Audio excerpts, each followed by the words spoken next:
Alright boys, today we're going to be talking about everything going on with MLB Show 22 right now. Honestly, guys, it's really not looking good with everything with the MLB Network and the lockout and the stuff that's coming out right now. It's kind of looking a little bit scary to see if MLB Show 22 is going to actually end up getting delayed. Now, there's a whole article on it that we're going to be going over today. And so we're going to be looking at all the ins and outs of the situation and what we probably are going to see. Now, I am going to be talking about also some of the pros that we could see from this, because it's not all bad. And there actually has been a couple of things that come out that are probably going to change the game next year. Now, if you enjoyed this video, make sure you guys drop a like and a sub, as it helps me out an absolute ton. We're like 22 subs away from 6K, so I appreciate every sub, every like. Thank you guys for the support, and let's get right into it.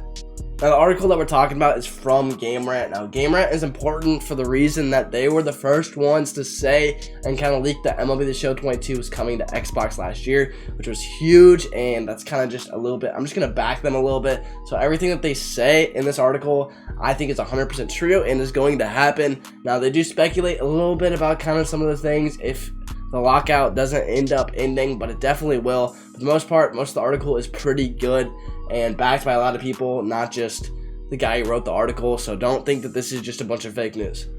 Now, the first thing that they kind of talk about in the MLB The Show 22 thing is talking about the MLB Lockout. Now, if you don't know, you basically just play MLB The Show and you're kind of just staying away from social media lately.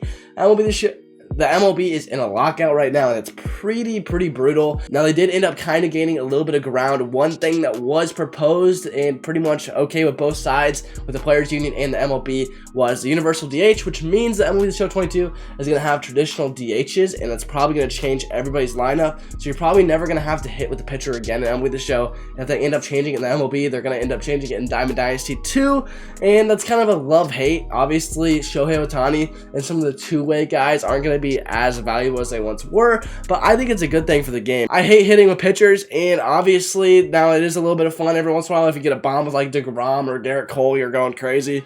But I do think it's a pretty good thing for MLB The Show 22, and that is one big change that I think we're going to actually end up seeing because of the Players Union and the MLB pretty much agreeing on it.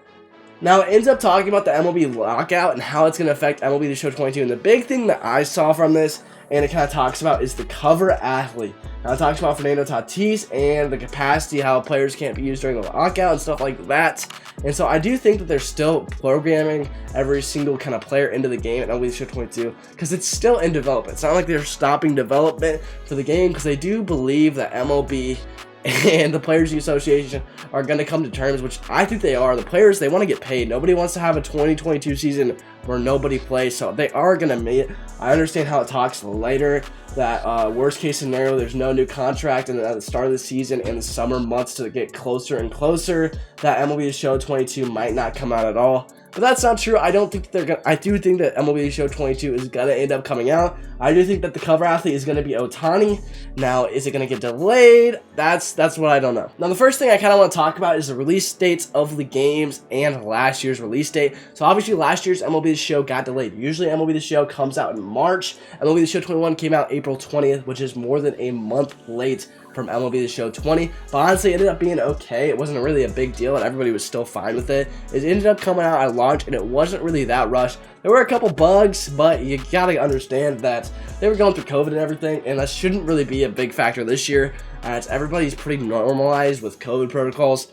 And even though MLB The Show San Diego Studios is actually in California, it still should be fine. They're still allowing people to work. It's not like MLB The Show 21 and how it was delayed literally because of the pandemic. The one thing that I will say with the MLB lockout, with COVID, with everything going on still, the release date and the cover athlete release date might be a little bit weird. Now, I ended up looking it up earlier. I don't have it on right here, but the cover athlete, Fernando Tatis, was announced last year on February 1st. Now, one thing that I'm going to say about that is I don't think that the cover athlete for MLB The Show 22 gets released until the lockout's over, because I believe that they get paid for that and being the cover athlete. I'm not 100% sure on that. Someone let me know in the comment section below, but I believe Tatis ended up getting paid for being cover athlete. I feel like that's a thing, and let me know in the comment section if it's not, but I don't think that they can pay players on endorsements from the MLB when it's an MLB like sanctioned thing. So that's one thing that it kind of ends up talking about, is that the cover athlete, we're probably not going to actually end up seeing him, and it could end up delaying MLB Show 22. Now, if it ends up coming up later than April, I think that'd be a little bit annoying, but I do understand, like, if it ended up coming out like March 1st, I think that would be okay. I don't think it would really be that big of a deal. I know a lot of us get impatient and love MLB The Show and want it to come out as fast as possible, but if they're rushing it and the lockout and the MLB and the Players Association aren't really in terms, it kind of makes sense that it wouldn't happen.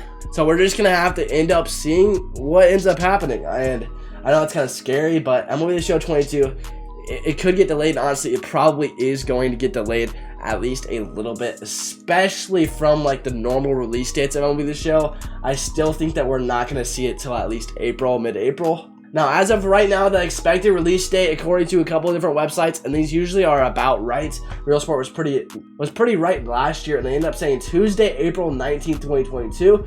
And honestly, I feel like that'd be a good target point. If it came out like the 19th or the 20th, that would be good, but it's probably going to end up getting delayed until the lockout's actually going to end up being done. Now, one thing I will say about MLB The Show 22 is it's not that scary, and I still think that it's going to end up happening. If you haven't seen my video of MLB The Show 22 looking for developers to develop MLB The Show 22 for PC and mobile, I'm going to actually link it top in the cards, but I'm going to give kind of a brief overview of some of the things that MLB The Show is still doing, even though there's a lockout going on.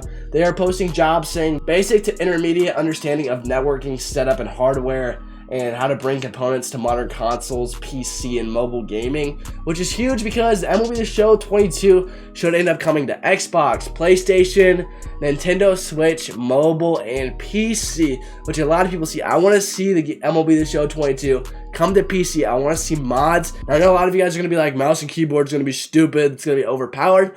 And honestly, it probably will, but the thing is they'll probably end up making it to where you can have a controller input, and you can also end up having a different input such as keyboard and mouse, and even mobile, man. You never know with how they end up making mobile and making it on iPhone. iPhone could be broken, kind of like how Fortnite mobile is disgusting if you're really good on mobile. That's actually a thing. So we'll see what happens with 22, but it's not all bad news. Like the DH and the game probably coming to PC and mobile as well as Nintendo Switch, I'm a big fan of because I go on a lot of ball trips as a college baseball player, and I would love to just be able to play MLB The Show and grind ball player at the beginning of the game during baseball season whenever I'm on a bus to away game. That would be absolutely huge. I know a bunch of you guys would like to play that on school or bus rides or weekends. Maybe you're at your grandparents' house and you're able to sneak a couple games in for your road to the show. With cross progression, that should be amazing. Now, I want to know what you guys think about this whole situation. Let me know in the comment section down below. Thank you guys so much for watching. Again, if this video was informative,